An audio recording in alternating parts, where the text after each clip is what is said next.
ঢাকায় গেলে এগুলা রাস্তা হয়ে যায়। ব্যাপারটা কিন্তু এমন না, কারণ 54 বছরের ময়লা 54 দিনে কে পরিষ্কার হবে? আপনাদের একটা কথা জানাই রাখি, বীরগঞ্জে 1000 কিলোমিটার কোটভুক্ত রাস্তা, 1000 কিলোমিটার কাঁচা, কোটবিহীন 600 কিলোমিটার রাস্তা কাঁচা, মোট 16।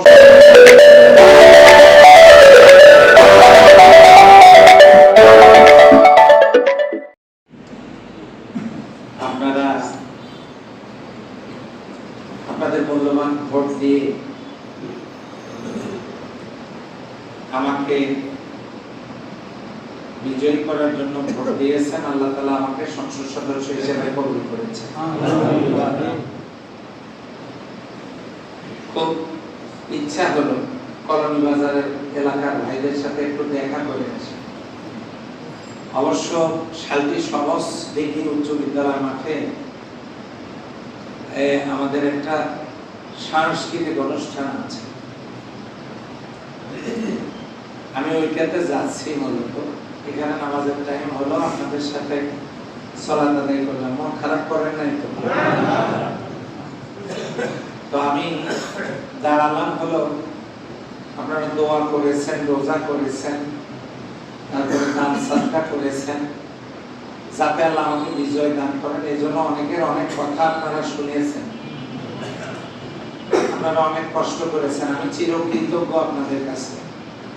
আপনাদের দেওয়া ভোটের এই আমানত আমি যাতে যথাযথ হেফাজত করতে পারি এবং আমি যাতে সহজভাবে বরাদ্দগুলো পাই এবং এগুলো দিয়ে জনগণের কল্যাণে কাজ করতে পারি। এবার আরেকবার দোয়া করুন। আমি সঙ্গে একা আসিনি, সঙ্গে এনেছি আমাদের উপজেলা আমিরকে,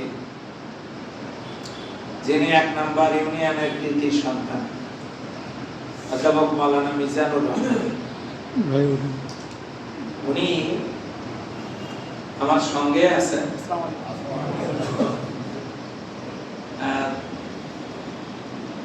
আমি ওখানে বরাদ্দ নিয়ে আসলে আমাদেরকে তো চেয়ারম্যান লাগবে, উপজেলা চেয়ারম্যান লাগবে, মেম্বার লাগবে, লাগবে না? তো ওনাকে, উনি 1 নম্বর ইউনিয়নেরই সাথী সমাজে ওই এলাকারই ওনার বাড়ি,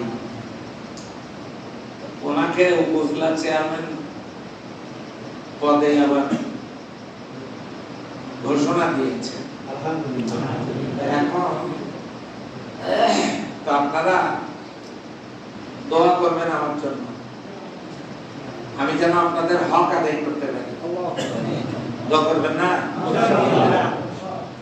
সেই দোয়াটা আপনারা করবেন, পরামর্শ দিবেন। আমার মনে করবেন না যে উনি এবার ঢাকায় গেলে এগুলা রাস্তা হয়ে যাবে। ব্যাপারটা কিন্তু এমন না, কারণ 54 বছরের ময়লা 54 দিনে কে পরিষ্কার হবে? আপনাদের একটা কথা জানাই রাখি, বীরগঞ্জে 1000 কিলোমিটার কোটভুক্ত রাস্তা, 1000 কিলোমিটার কাঁচা, কোটবিহীন 600 কিলোমিটার রাস্তা কাঁচা, মোট 1600 কিলোমিটার রাস্তা বীরগঞ্জে কাঁচা। তাহলে পাকা কতটুকু এখন বোঝাই। উপরে যোগাযোগ করে দেখি, কোটভুক্ত প্রত্যেকটা রাস্তার জন্য বরাদ্দ হয়েছে। রাস্তা ওগুলো চোখে দেখেন, বরাদ্দ হয়েছে। সেজন্য গত মাসে 32 কিলোমিটার বীরগঞ্জের রাস্তা কাটিয়া লিটফাওয়ারি দিয়েছে। এখানে নাকি রাস্তা ব্যাপক পাকা, আর দরকার তেমন না। এটা উপরে জানে, কারণ বরাদ্দ তো তারাই দিয়েছে, কাগজ কলম তো আছে।